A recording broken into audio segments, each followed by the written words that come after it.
할렐루야. 살아계신 하나님을 찬양합니다. 주님의 은혜와 평강이 우리 성탄절 이브 우리 가운데 은혜와 평강으로 임하신 그리스도의 임재로 충만하기를 간절히 원합니다. 우리 다 같이 일으셔서 함께 머리 숙여 기도하심으로 주님의 은혜의 보좌 앞에 기쁨으로 나아갑시다. 어찌하여 이방 나라들이 분노하며 민족들이 헛된 일을 꾸미는가? 세상의 군왕들이 나서며 관원들이 서로 꾀하여 여호와의 그의 기름 부음 받은 자를 대적하며 우리가 그의 맨 것을 끊고 그의 결박을 벗어버리자 하는도다. 하늘에 계신 이가 웃으시며 주께서 그들을 비웃으시리로다. 내가 여호와의 명령을 전하노라. 여호와께서 내게 이르시되 너는 내 아들이라. 오늘 내가 너를 낳았도다. 내게 구하라. 내가 이방 나라를 내 유업으로 주리니 내 소유가 땅끝까지 이르리로다. 내가 철장으로 그들을 깨뜨리며 질그릇같이 부수리라 하시도다. 아멘.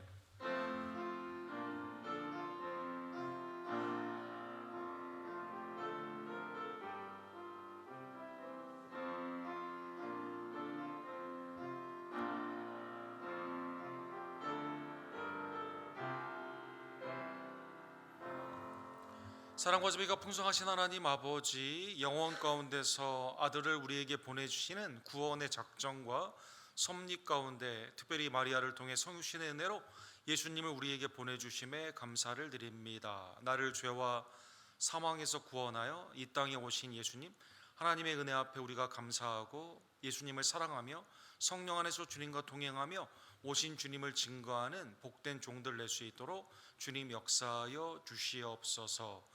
빛으로 오신 예수님을 이 시간 빛의 배로 영광 돌리기를 원하오니 하나님 내 마음을 감찰하여 주시고 어두움에서 나와 빛 되신 그리스도께로 나아가며 회개와 감사와 순종과 하나님을 향한 영광의 삶으로 주께 쓰임받는 복된 성탄의 증인들이 될 수 있도록 주님 역사하여 주시옵소서. 예배의 시청일과는 온전히 주님 앞에 부탁드리며 예수 그리스도의 이름으로 간절히 기도드립니다. 아멘.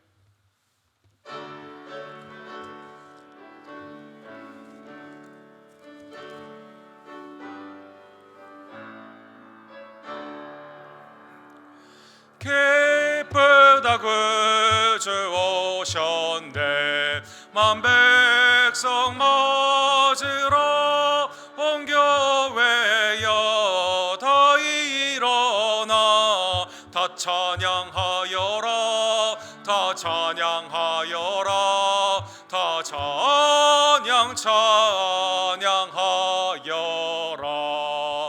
괴세주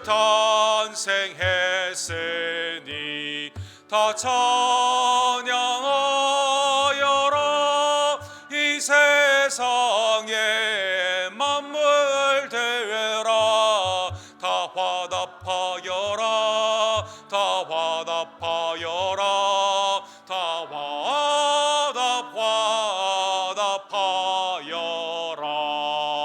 화답하여라.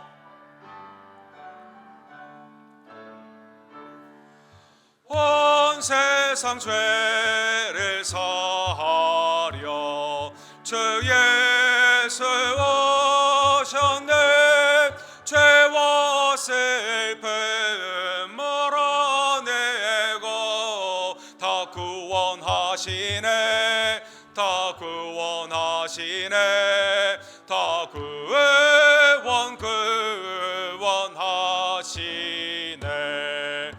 은혜와 진리 되신 주 다 주가 나시니 만국 백성 그 주 앞에 다 경배하여라. 다 경배하여라. 다 경배하여라.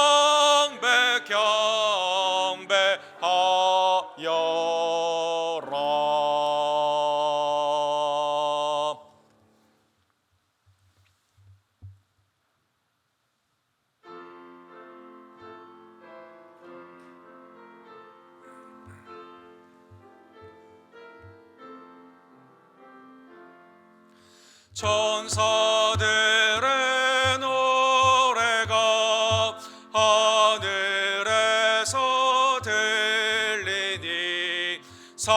상과들이 들벗어 메아리 저을린다.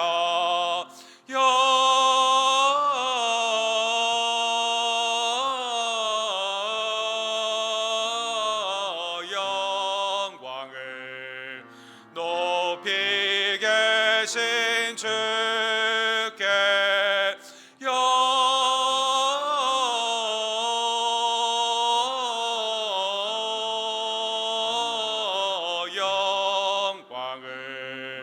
높이 계신 주님께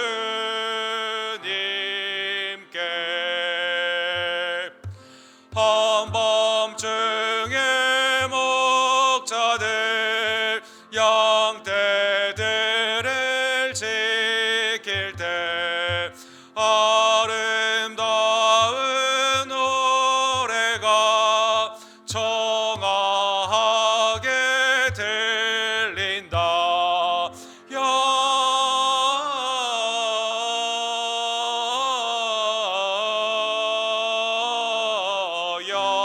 영광을 높이 계신 주께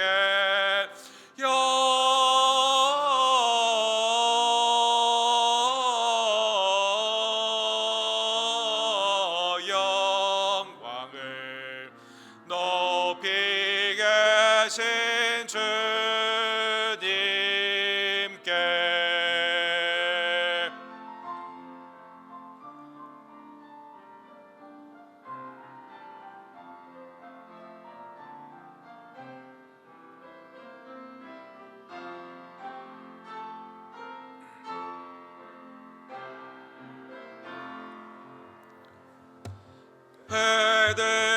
베들레헴 달려가 나신아기 예수께 끌어 경배합시다.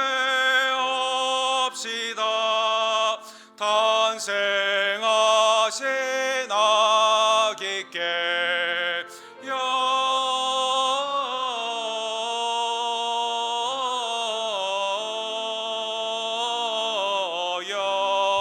영광을 높이 계신 주께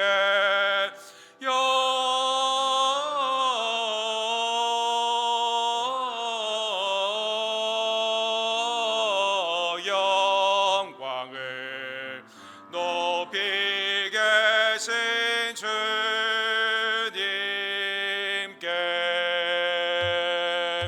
그 유월은 의이신 어린 아기 예수께 우리들도 다 함께 기쁜 찬송 부르자.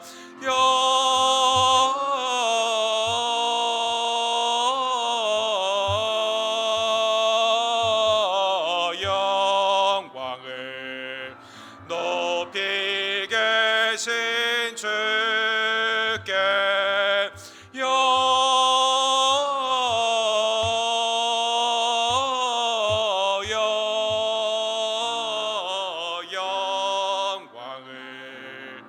높이 계신 주님께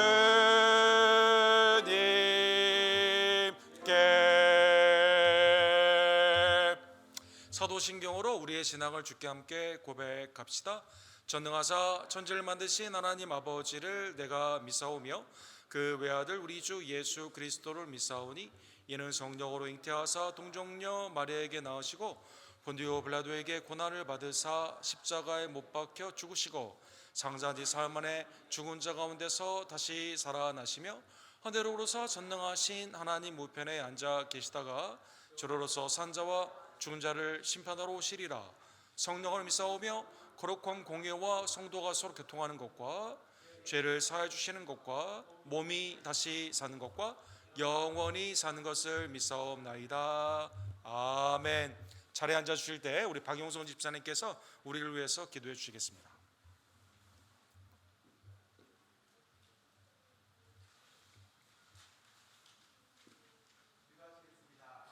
사랑과 자비가 풍성하신 하나님 아버지, 거룩한 성탄 전야에 우리를 예배의 자리로 불러 모아 주시고 예수 그리스도의 은총으로 하나님의 은혜의 보좌 앞에 나와 찬양하며 기도하며 주의 말씀을 듣게 하시는 복된 예배의 은혜를 허락하심에 감사드립니다. 하나님 아버지, 어둠 깊은 이 세상 가운데 참 빛으로 오신 우리의 구주 예수 그리스도의 탄생을 기쁨으로 기억합니다. 높고 화려한 곳이 아닌 낮고 겸손한 마국간에 오셔서 우리의 연약함을 입으시고 죄인된 우리를 살리기 위해 이 땅에 오신 그 크신 사랑과 은혜를 찬양합니다. 이 시간 우리의 마음을 열게 해주시고 성탄의 기쁨이 단지 한 날의 감격으로 끝나지 않게 하시며 우리의 삶 가운데 참된 소망과 순종으로 이어지게 하옵소서. 한 해를 돌아보며 주님의 은혜로 여기까지 인도하심을 고백하여 감사와 회개의 마음으로 주님 앞에 서게 하옵소서. 예배를 위하여 기도합니다. 오늘 드리는 성탄 전야 예배의 모든 순서가 하나님의 기쁨이 되기를 원합니다. 찬양 가운데 주님을 높이며 말씀 가운데 우리의 심령이 새로워지고 성령의 역사하심으로 결단과 헌신 있는 예배가 되게 하옵소서. 선포되는 말씀이 우리의 마음을 깨우고 어둠 가운데 있는 영혼들이 복음을 듣고 예수 그리스도를 믿음으로 나아가오는 은혜의 시간이 되게 하옵소서. 우리 교회와 모든 성도들을 위하여 기도합니다. 각자의 자리에서 맡겨진 직분과 사명에 따라 하느님을 섬기며 교회를 섬기게 하시고 성탄의 사랑을 삶으로 살아내는 공동체가 되게 하옵소서. 담임 목사님과 함께 하시어 하나님의 음성에 민감한 참된 목자로 교회를 이끌게 하시고 영육 간의 강건함과 가정 위에 주님의 평안이 넘치게 하옵소서. 순과 선교회, 교회의 모든 모임 위에 주님의 은혜를 더하여 주시고 성령의 인도하심 가운데 하나 되어 모이기에 힘쓰는 교회가 되게 하옵소서. 특별히 우리가 후원하는 선교지와 선교사님들을 기억하여 주시고 어둠 가운데 있는 땅에 성탄의 빛이 비추게 하시고 주님의 나라가 확장되는 역사를 허락하여 주시옵소서. 육신의 연약한 가운데 있는 지체들과 어르신들을 위하여 기도합니다. 주님의 손으로 만져주시고 치유와 회복의 은혜를 더하여 주옵소서. 우리의 자녀 세대가 하나님의 지혜와 능력 안에서 자라나 이 시대를 밝히는 주님의 빛의 도구로 되게 하옵소서. 이 성탄 전야 아기 예수로 오신 주님을 다시 마음에 모시며 겸손과 감사, 사랑과 순종의 삶으로 나아가기를 소망합니다. 우리의 예배를 기쁘게 받아주시고 이 땅 가운데 주님의 평화가 임하게 하옵소서. 이 모든 말씀 이 땅 위에 오신 우리의 구원주 예수 그리스도의 이름으로 기도드립니다. 아멘.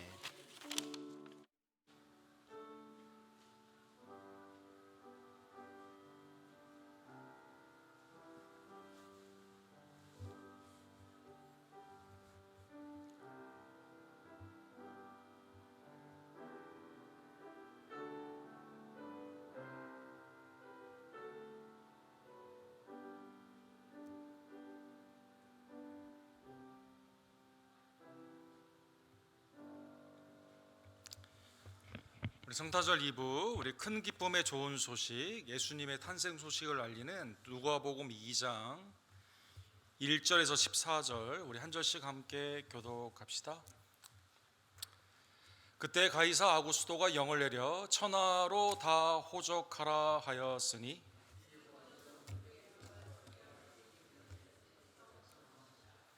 모든 사람이 호적하러 각각 고향으로 돌아가매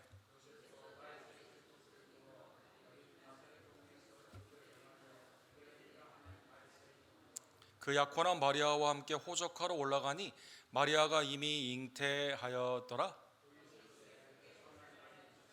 첫 아들을 낳은 강보에 싸서 구유에 누였으니 이는 여관에 있을 곳이 없음이러라. 주의 사자가 곁에 서고 주의 영광이 그들을 두루 비추매 크게 무서워하는지라.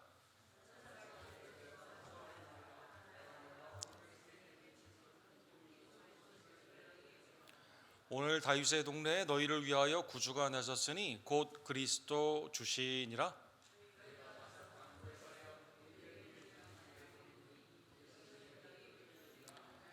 호련히 수많은 천군이 그 천사와 함께 하나님을 찬송하여 이르되 지극히 높은 곳에서는 하나님께 영광이요 땅에서는 하나님이 기뻐하시는 사람들 중에 평화로다 하니라. 아멘. 우리 브루클린이라는 그 뉴욕 근교에 있는 곳에 가게 되면 성탄절에 특별히 그 집집마다 성탄절 추리와 이 빛을 장식하는 곳이 있습니다. 다이커 하이츠라는 그러한 곳이라고 합니다. 원래 이곳이 성탄절 추리로 유명한 곳이 아니었는데 그 브루클린에서 그 소세지를 이렇게 구워 파는 루시 스파타라는 분이 이것을 처음 생각을 하고, 특별히 그 어머니가 성탄절 추리 장식을 하는 그 기억 가운데 어머니를 기념하기 위해서 이렇게 시작했다고 합니다. 이분이 시작한 것이 한 20여 년 전에 시작하게 되었는데 옆에 있는 집, 옆에 있는 집이 이렇게 함께 하게 되면서 이게 이제 오늘날 뉴욕의 관광거리로 이렇게 자리 잡게 되었다고 합니다. 처음에는 이게 이제 전기비가 많이 나가기 때문에 이 11월 그 땡스기빙이 지난 후에 1월 둘째 주까지 이 그 한 달여 동안 이 전기세가 각 집마다 많이 나오는 집은 뭐 몇천 불 이렇게 나오기 때문에 하지 않으려는 사람들도 많이 있었다고 합니다. 그런데 이제 이분이 다 집집마다 돌아다니면서 성탄절을 우리가 기념하기 위해서 함께 여기에 동참해 달라라는 이 그 권유 가운데 많은 사람들이 참여를 하게 되고 지금은 약 150여 집이 이렇게 참여한다고 합니다. 이제 브루클린에서도 시에서 이걸 함으로 말미암아 관광의 수입도 많이 있게 되고 또한 이걸 함으로 말미암아 이 집값이 올랐다고 하더라고요. 그래가지고 이 한 집마다 평균 집값이 이 다이커 하이츠는 300만 불 이상이 이렇게 된다고 합니다. 그리고 이제는 전기 업체들에서 서로 자기가 이걸 꾸며주겠다고 해서 이걸 가운데 많이 이렇게 지원을 또한 한다고 합니다. 한 사람이 1986년도에 시작한 이 조그마한 일이 이렇게 큰 이렇게 잔치가 되게 되고 예수님 믿는 사람뿐만 아니라 믿지 않는 사람들도 빛으로 오신 예수님을 기념하는 성탄절 이 추리와 이 장식에 많은 사람들이 보고 이렇게 감격을 함께 누리게 되는 것이죠. 오늘 본문은 죄 가운데 어두웠던 이 세상에 주님이 오시는 소식을 목자들에게 하나님께서 천군 천사를 동원하여 선언하시는 그 말씀이 오늘 본문의 주제가 됩니다.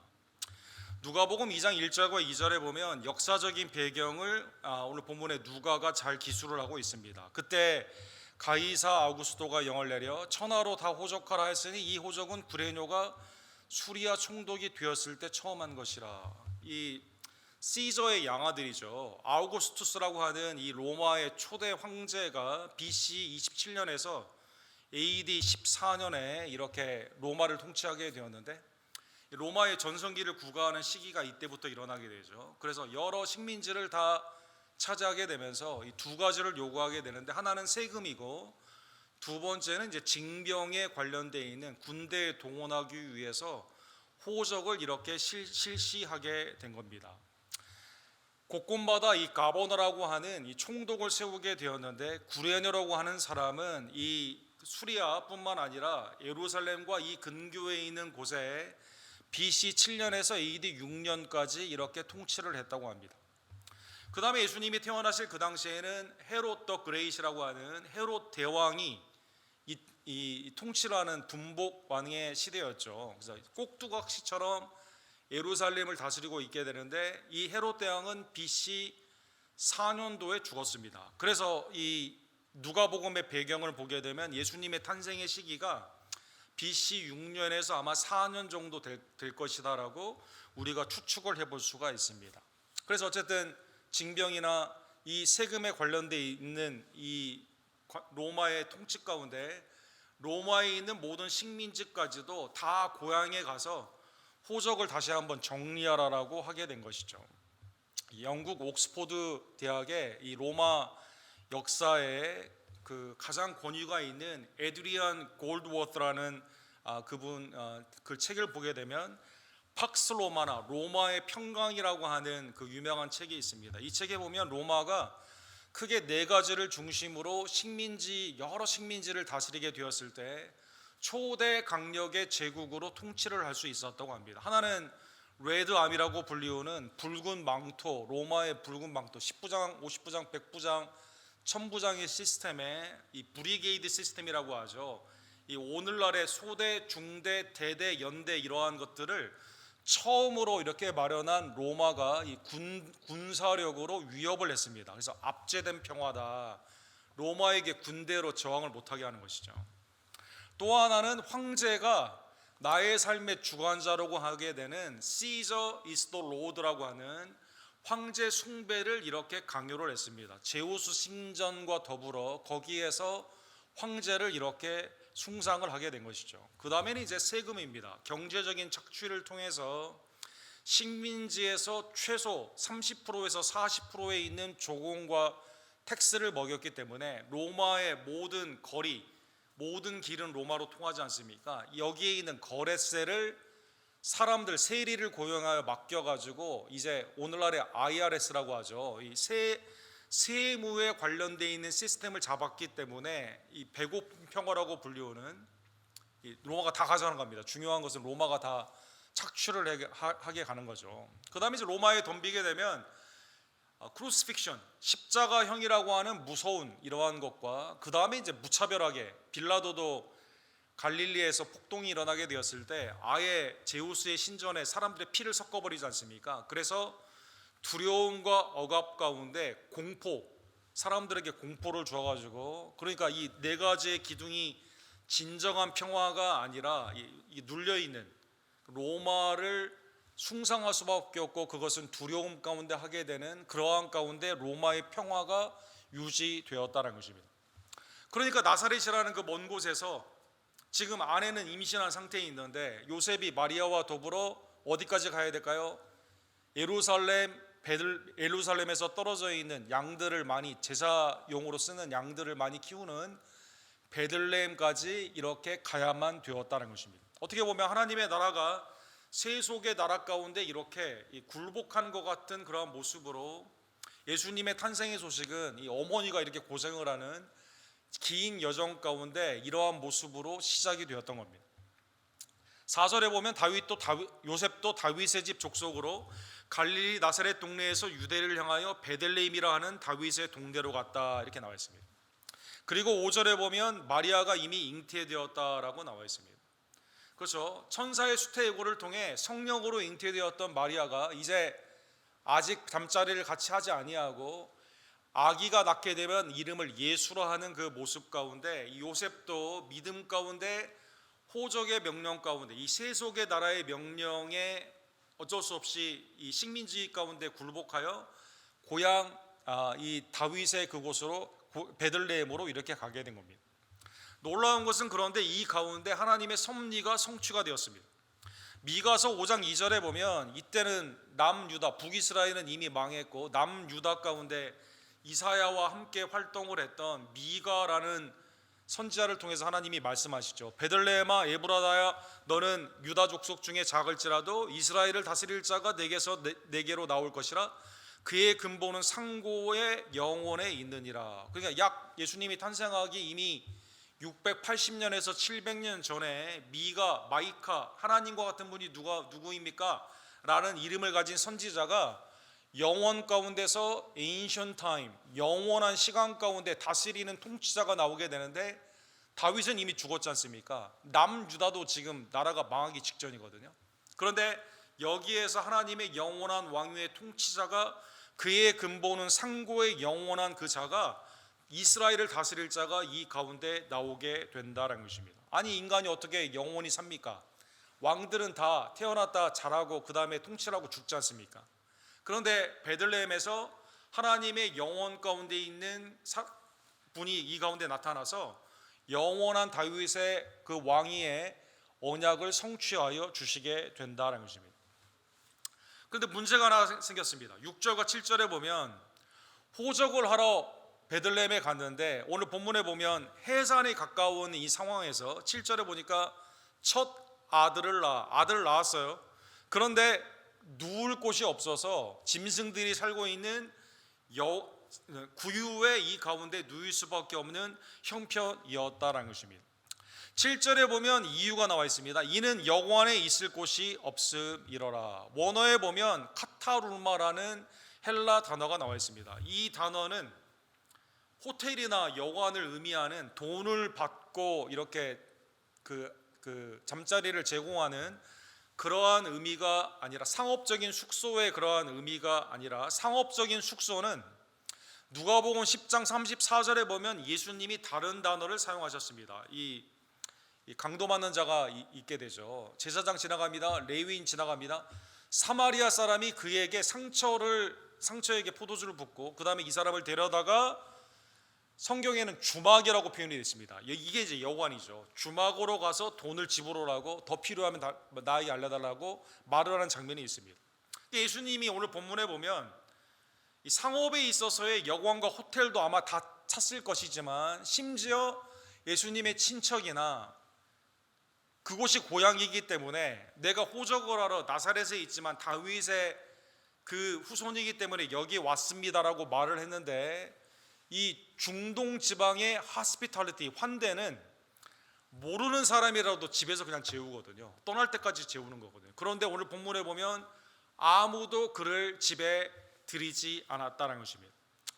하나님의 아들이 이 땅 가운데 오셨는데, 오늘 본문에 보면 핵심이 상업적인 장소뿐만 아니라 친척과 그 가운데 있는 사람들조차도 아무도 이 아이, 가장 태어난 아기에게 위생적이고 안전한 곳을 제공해야만 되는데 누일 자리가 없었다는 것입니다. 성경에 보면 예수님이 이 땅 가운데 왕으로 오셨지만 어느 누구도 그를 영접하지 않았다라고 말씀하여 주십니다. 요한복음 1장 10절과 11절에 보면 그가 세상에 계셨으며 세상은 그로 말미암아 지은 바 되었으되 세상이 그를 알지 못하였고 자기 땅에 오매 자기 백성이 영접하지 않았다. 모든 이 땅이 다 하나님의 소유, 예수 그리스도가 창조주시거든요. 그런데 자기 땅에 왔는데 아무도 영접하지 않았다는 것입니다. 마태복음 8장에 보면 19절에 한 서기관이 선생님, 내가 주님을 따르기를 원합니다라고 말을 하죠. 이때 예수님이 뭐라고 말씀하십니까? 이르시되 여우도 굴이 있고 공중에 새도 거처가 있을 때 인자는 머리 둘 곳이 없도다, 이렇게 말합니다.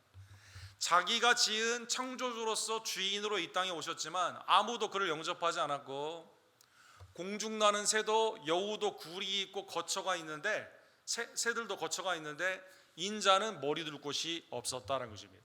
예수님이 심지어 돌아가셨을 때 마태복음 27장 57절에서 60절에 보게 되면 그를 장례를 치를 만한 이 땅에 어떠한 무덤조차도 아리마대 요셉에게 빌려야만 되는 그러한 삶으로 모든 것의 소유가 되시고 주가 되시는 그 하나님, 성자 예수 그리스도가 이 땅에 오셨을 때 아무도 그를 영접하지 않았을 뿐만 아니라 태어난 그 아기를 짐승들이 눕는, 물을 먹는 그러한 구유에 누일 수밖에 없었다는 것입니다. 이게 첫 번째 예수님의 강림의 그 형편이 나와 있습니다. 아무도 영접하지 않았다는 것입니다. 두 번째 오늘 본문의 장면은, 그런데 예수님의 이 탄생의 소식은 전 우주적인 이벤트였다라고 말씀하여 주십니다. 8절과 9절에 보면 그 지역의 목자들이 밤에 밖에서 자기 양떼를 지키더니 주의 사자가 곁에 서고 주의 영광이 그들을 두루비침에 크게 무서워하는지라. 그래서 베들레헴의 목자들에게 하나님의 천사 사자가 나타나 예수님의 탄생을 그 영광 가운데 선포하여 주신다는 것입니다. 사무엘상 16장 11절에 보면 다윗은 이새의 아들 막내로 들에서 양을 치는 목자였다라고 나와 있습니다. 이새는 땅이 있어서 아마 그 가운데 양들을 목양했던 것 같습니다. 그런데 오늘 본문에 나오는 1세기의 베들레헴에 목양을 하는 사람들은 당시의 제사의 제도가 왜곡이 되어가지고 외부에서 온 사람들이 제사를 드리기 위해서 베들레헴의 양들을 잡아오게 됩니다. 그러면 제사장들과 결탁을 해가지고 점과 흠이 없는 그러한 양들이다 하더라도 제사장이 그냥 코샤, 낙인을 찍어주죠. 괜찮다라고. 그러면 거기에서 제사를 드리게 되는, 어떻게 보면 강도의 구렬에 있는 제사장과 결탁을 하여, 그래서 산헤드린 공회에서 목자들은 증인으로 설 수가 없습니다. 그러니까 신앙적으로 종교적으로 주변인 아무도 그들을 믿어주지 않고 비천한 자기의 땅에서 목양을 하는 것이 아니라 그냥 싹분으로 돈을 받고 그 가운데 있어서 제사장이 시키는 대로 그렇게 하는 그러한 사람들이었다는 것입니다. 그럼에도 불구하고 오늘 본문에 보면 베들레헴에 있는 목자들에게 비천하고 믿기가 어렵고 사람들에게 있어서 무시를 당하는 이 사람들에게 오늘 본문에 보면 천군 천사가 나타나 예수 그리스도의 탄생을 예고하여 주시는 것입니다. 천사가 이렇게 말합니다. 온 백성에게 미칠 큰 기쁨의 소식, 무서워하지 말라. 내가 온 백성에게 미칠 큰 기쁨의 소식을 너희에게 전하노라. 오늘 본문에 보면 기쁨의 좋은 소식, 유한겔리온, 이 단어에서 한 단어로 한자로 말하면 복음이라는 단어가 나왔습니다. 당시 이 단어는 왕이 태어나거나 아니면 왕이 전쟁에서 승리했을 때 로마 사람들에게 기쁨이 되는 것이었습니다. 로마가 승리했다는 뜻은 로마에게 패배한 식민지가 생기게 되는 거죠. 로마의 시민권이 없는 사람에게는 본문에 나오는 이 복음은 나와는 관련이 없는 소식입니다. 그런데 오늘 본문에 보면 이 기쁨의 소식이 목자들, 비천하고 사람들한테 무시를 당하고 믿지 못하는 그러한 낮은 계층에 있는 사람들에게도 미치는 좋은 소식으로 이 가운데 선포가 되게 된 겁니다. 왜 그럴까요? 이 왕은 로마의 왕과는 너무나 다른 특이한 왕이었기 때문이다라는 것입니다. 이 왕의 탄생은 큰 기쁨입니다. 그냥 단순한 조그마한 기쁨이 아니라 감정을 넘어서서 구원의 확신 가운데 있는 하나님이 주시는 그 기쁨. 이 단어는 이사야 52장 7절에 보면 좋은 소식을 전하며 평화를 공포하며 복된 좋은 소식을 가져오며 구원을 공포하며 시온을 향하여 이르기를 내 하나님이 통치하신다 하는 자의 산을 넘는 발이 어찌 그리 아름다운가. 구원의 소식 가운데 우리의 삶이 그 가운데 기뻐하는 것 같은 죽은 사람이 살게 되는 치유와 회복의 역사, 포로되었던 자가 감옥에서 나오게 되는 자유의 역사, 내가 빚을 졌는데 빚이 탕감되게 되는 그 재정적인 자유의 역사의 기쁨을 표현할 때 쓰는 그 단어인데 이 큰 기쁨의 소식이 그 가운데 선포가 된 겁니다. 이 기쁨의 소식은 일부에 있는 사람들에게만 기쁜 것이 아니라 차별 없는 하나님의 이 은혜 가운데 누구든지 이 기쁨의 소식 가운데 들어올 수 있는 온 백성에게 미치는 기쁨의 소식이 되는 것입니다. 놀랍게도 이 기쁨의 첫 소식을 누가 알게 됩니까? 비천한 목자들이 알게 되었다는 것입니다. 아마 비천한 목자들은 믿어지지가 않았을 겁니다. 아니, 나에게도 내가 지금 거짓과 왜곡과 삶 가운데 무시와 비천한 삶 가운데 고통을 받고 있는 나에게도 과연 태어난 이 아기의 소식이 나에게 큰 기쁨이 될 거냐?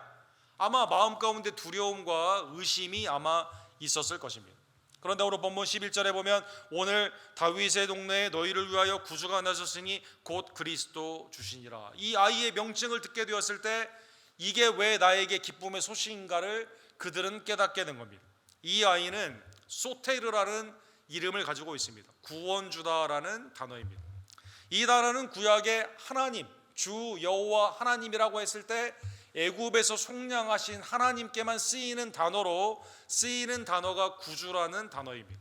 이 아이는 그리스도입니다. 기름 부음을 받은 왕의 직분, 제사장의 직분, 선지자의 직분에 하나님에 있어서의 죄의 용서함과 다스림과 그 가운데 있는 하나님의 말씀의 역사 가운데 쓰임을 받는 메시아의 직분으로 이 땅 가운데 오셨다는 것입니다. 이 아이는 큐리어스, 오늘 본문에 보면 로마의 황제가 주라고 하는 이 세상 가운데 구약에 보면 야훼라고 하죠.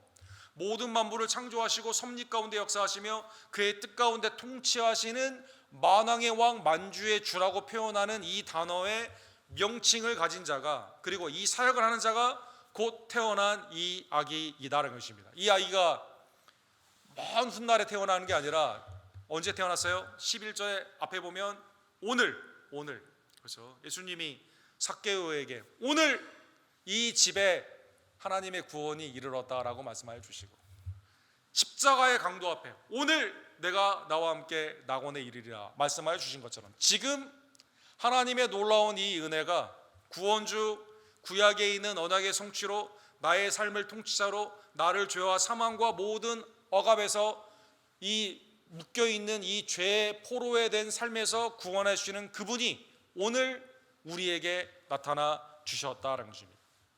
12절에 보면 이 놀라운 사역을 감당하는 우주적인 구주가 되시며 통치자가 되시며 나의 삶 가운데 언약의 성취가 되시는 구약의 하나님의 임재 현상으로 온 성육신한 이 아이는 표적이 있습니다. 그 표적은 무엇일까요? 12절에 보면 세메이온, 그 사인은 어디에 누워 있어요? 구유에 누워 있다는 것입니다. 너희가 가서 강보에 쌓여 구유에 누워 있는 아기를 보리니 이것이 너희에게 표적이니라 하시니. 사랑하는 성도 여러분, 당시 로마에서는 집에 아이가 첫 아들로 태어나게 되면 이것은 가장 큰 가정의 축복의 행사가 되었습니다.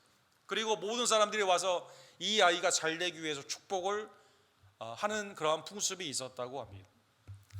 로마에 아들이 태어나게 되는 그것은 모든 식민지에서도 자유의 날로 선포되는 복된 날이었다고 합니다.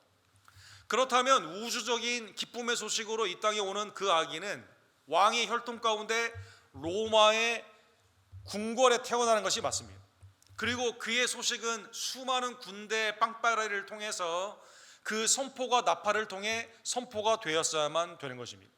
아니면 유대인의 혈통으로 오셨다면 이두메에 있는 헤롯 왕이 지금 궁정에 있게 되는데 최소한 다윗의 동네에 가장 최고로 좋은 집에 그는 태어났어야만 된다는 것입니다. 그런데 예수님은 이 땅 가운데 성육신하게 되었을 때 어디에 태어나셨습니까? 구유에 태어나셨다는 것입니다. 이 아기는 하나님의 나라의 임재로 우리 가운데 오시는데 구유에 태어나시며 심지어 누구를 통해 선포가 됩니까? 천군 천사를 통해 선포가 되는데 누구에게? 목자들에게 그의 나타나심, 그의 태어나심이 선포가 되었다는 것입니다. 고린도후서 8장 9절에 보면 바울 사도는 예수님의 이 땅에 강림하심을 이렇게 말씀하십니다. 우리 주 예수 그리스도의 은혜를 너희가 알거니와 부유하신 이로써 너희를 위하여 가난하게 되심은 그의 가난함으로 말미암아 너희를 부유하게 하려 하심이라. 예수님이 이 땅 가운데 블루 블러드로, 그죠? 금 수저를 물고 이 땅 가운데 오신 게 아니라 가장 부유하신 모든 만물의 소유주가 되시는 그분이 가장 낮은 곳으로 우리를 위해 가난하게 되심으로 여러분과 제가 천국의 은혜를 누릴 수 있도록 이 땅 가운데 강림하신 것입니다. 오늘 본문의 예수님의 성육신의 사건은 그러한 의미에서 어떻게 보면 아버지 성부 하나님 입장에서는 어떻게 보면 아니 내 아들을 보냈는데 구유에 어떻게 눕혀야만 되는가라고 안타까워할 수도 있습니다. 인간의 감정이라면 아마 그랬을 것입니다. 그런데 오늘 본문에 보면 14절에 보면 성부 하나님은 전혀 그러한 반응을 보이지 않습니다. 지극히 높은 곳에서는 하나님께 영광이요 땅에서는 하나님이 기뻐하시는 사람들 중에 평화로다 하니라. 구유에 태어난 그게 표적이 되는 구세주 이 성자의 성육신한 그 사건이 놀랍게도 하나님께 영광이 되는 것이다라는 것이죠. 성부께서는 여러분과 저를 위해서 이 땅에 성육신하신 예수님이 구유에 누워 계신데 머리 둘 곳조차도 없는데 십자가까지 낮아지셨음에도 불구하고 이게 놀랍게도 하나님께 영광이 되게 되는 사건이었다는 것입니다. 그 이유가 무엇일까요?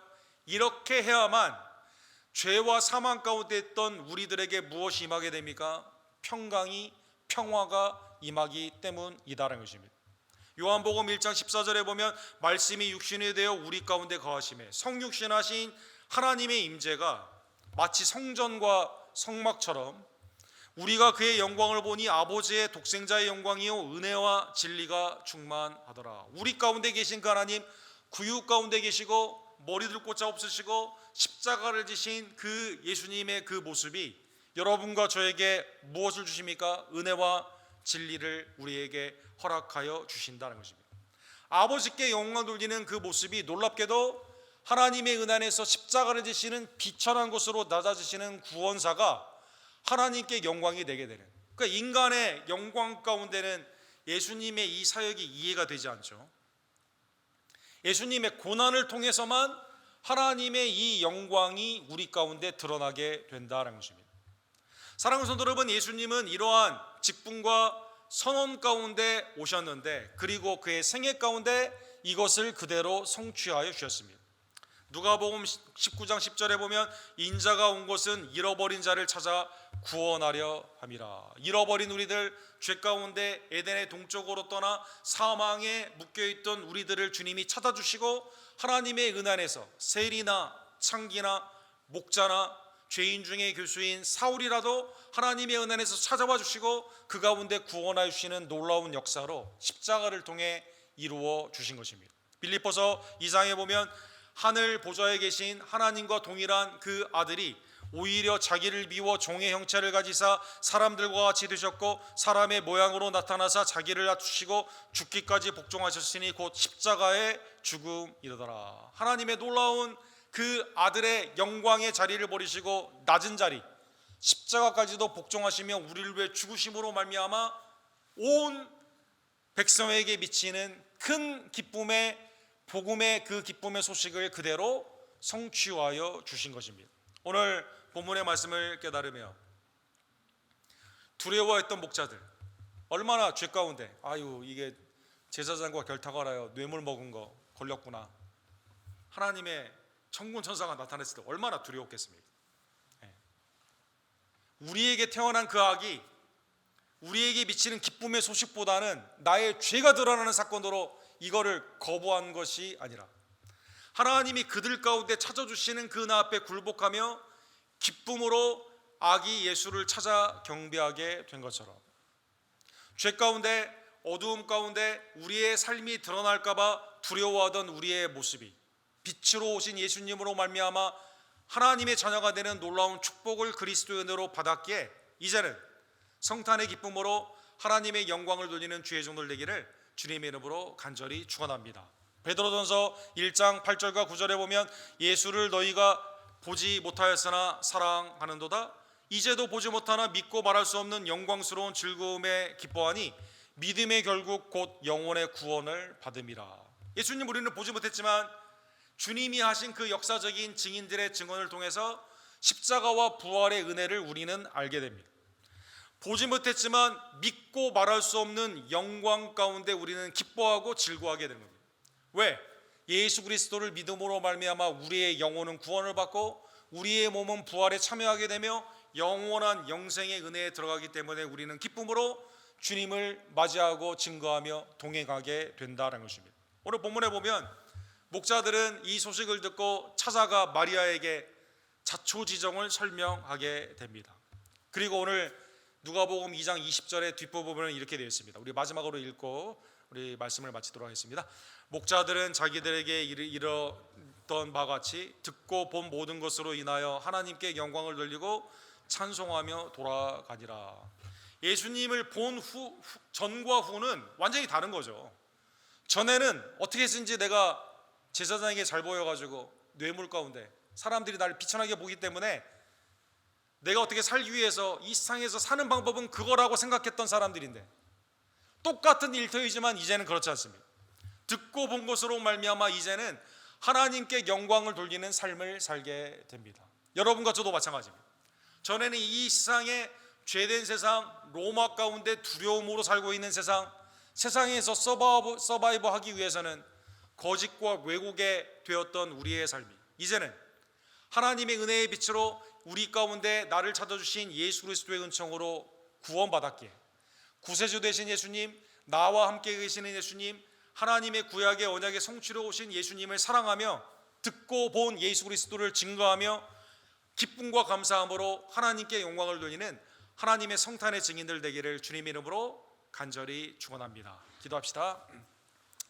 사랑과 자비가 풍성하신 하나님 아버지, 어두운 데 있었던 우리들, 죄와 악 가운데 슬픔과 수고로웠던 우리들, 그런데 빛으로 예수님을 보내주시고 예수 그리스도의 십자가와 부활로 말미암아 이제는 하나님의 빛의 자녀로 삼아주심에 진심으로 감사를 드립니다. 매일의 삶이 빛 되신 그리스도와 동행을 하는 주님의 은혜에 감사하여 즐겁고 감사함으로 주님 앞에 영광 돌리며 세상 가운데는 우리가 듣고 본 바를 증거하는 목자들과 같은 성탄의 증인들의 삶을 살기를 간절히 원합니다. 빛으로 오신 예수님, 이 시간 우리의 심령과 우리의 가정과 교회 가운데 빛을 비추어 주시고 이제는 하나님을 기쁘시게 하는 선과 의 가운데 마음의 기쁨과 감사함으로 하나님께 영광을 돌리는 영화로운 주님의 백성들 될 수 있도록 주님 역사하여 주시옵소서. 예수 그리스도의 이름으로 간절히 기도드립니다.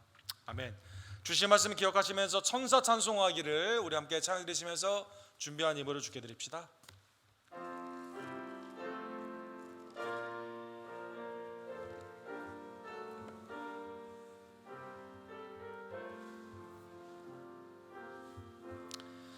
천사 찬송하기를 거룩하신 구주께 오늘 돌려보내세 구주를 나셨네. 크고 작은 나라들 기뻐와 답하여라. 영광 받을 왕의 왕 베들레헴 나신 주 영광 받을 왕의 왕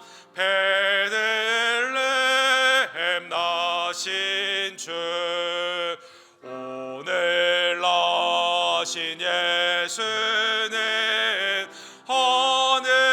하늘에서 내려와 천여 몸에 나셔서 사람 몸을 입었네. 모든 사람들 영원하신 주님께 영광 돌려보내며 높이 찬양하여라. 영광 돌려보내며 높이 찬양하여라. 의로우신 예수는 평화의 왕이시고 세상 빛이 되시며 우리 생명 되시네. 죄인들을 불러서 거듭나게 하시고 영생하게 하시니 왕께 찬양하여라.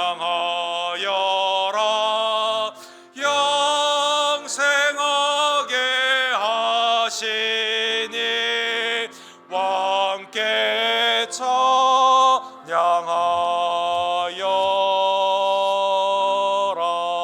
찬양하여라. 예수님은 빛 가운데 우리에게 오셨습니다. 이사야 9장 2절에 보면 어둠 속에 행하던 백성이 큰 빛을 보았고 사망의 그늘에 거하던 자에게 빛이 비쳤도다라고 말씀하여 주셨습니다. 이사야 60장 1절에 보면 일어나라 빛을 발하라 내 빛이 일어나며 여호와의 영광이 내 위에 임하였느니라. 하나님의 영광이 임함으로 말미암아 하나님의 백성들이 빛으로 일어나 하나님의 뜻을 행한다라고 말씀하여 주셨습니다. 미가서 7장 8절에 보면 나의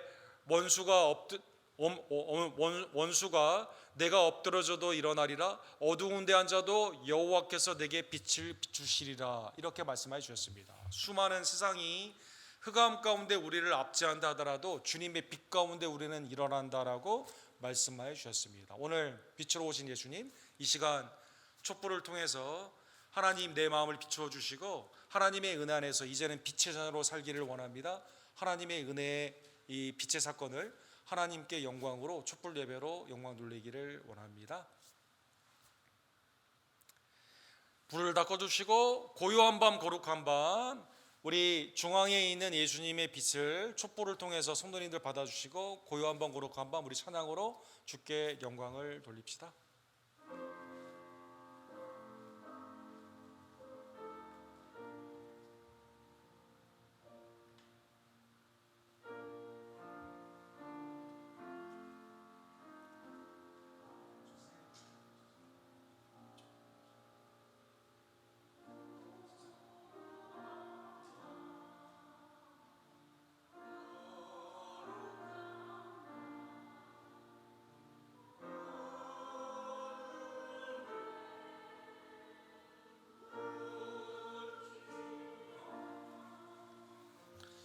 주의 품어 앉아서 감사 기도 드릴 때 악의 살도 잔다.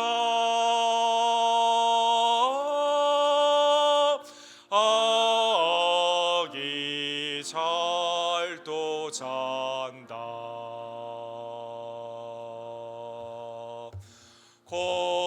고요한 밤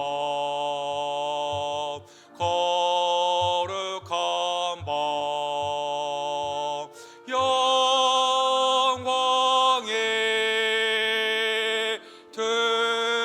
들린 밤 정근 천사 나타나 기뻐 노래 불렀네. 그주 나셨도다.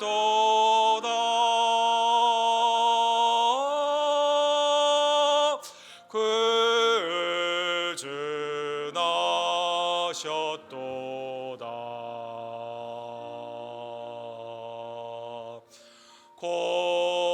고요한 밤 거룩한 밤 동방의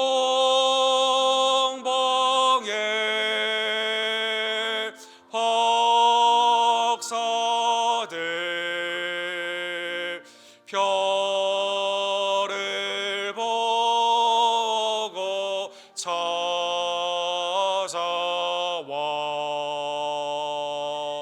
끄러 경배 드렸네. 그주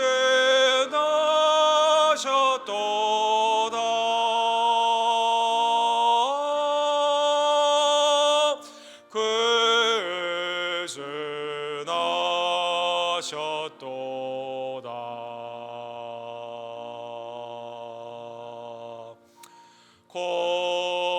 고요한 밤 거룩한 밤 주 예수 나신 밤 그의 얼굴 광채가 세상 빛이 되었네. 그주 나셨도다.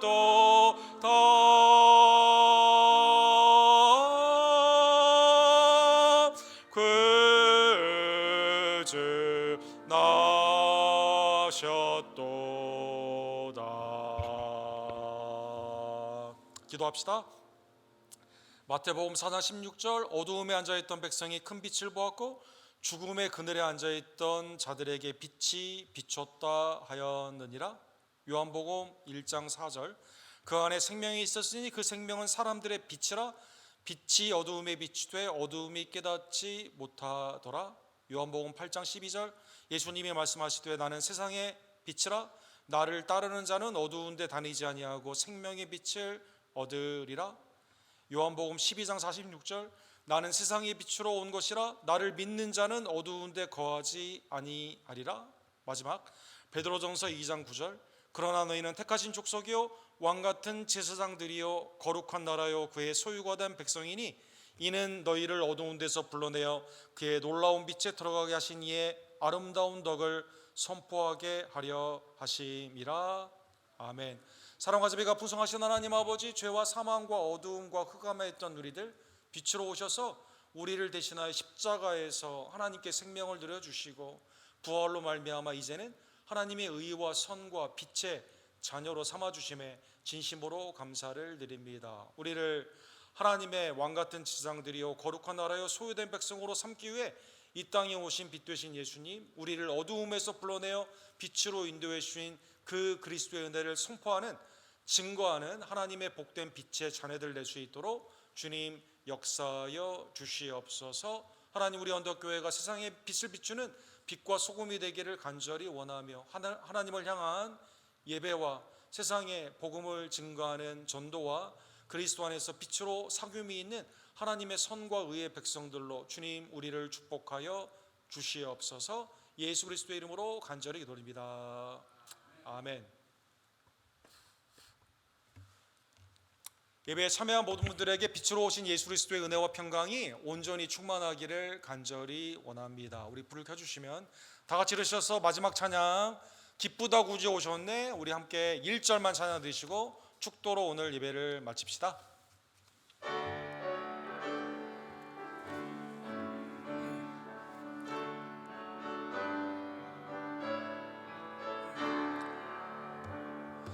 기쁘다 구주 오셨네, 만 백성 맞으라. 온 교회여 다 일어나 다 찬양하여라, 다 찬양하여라, 다 찬양하여라.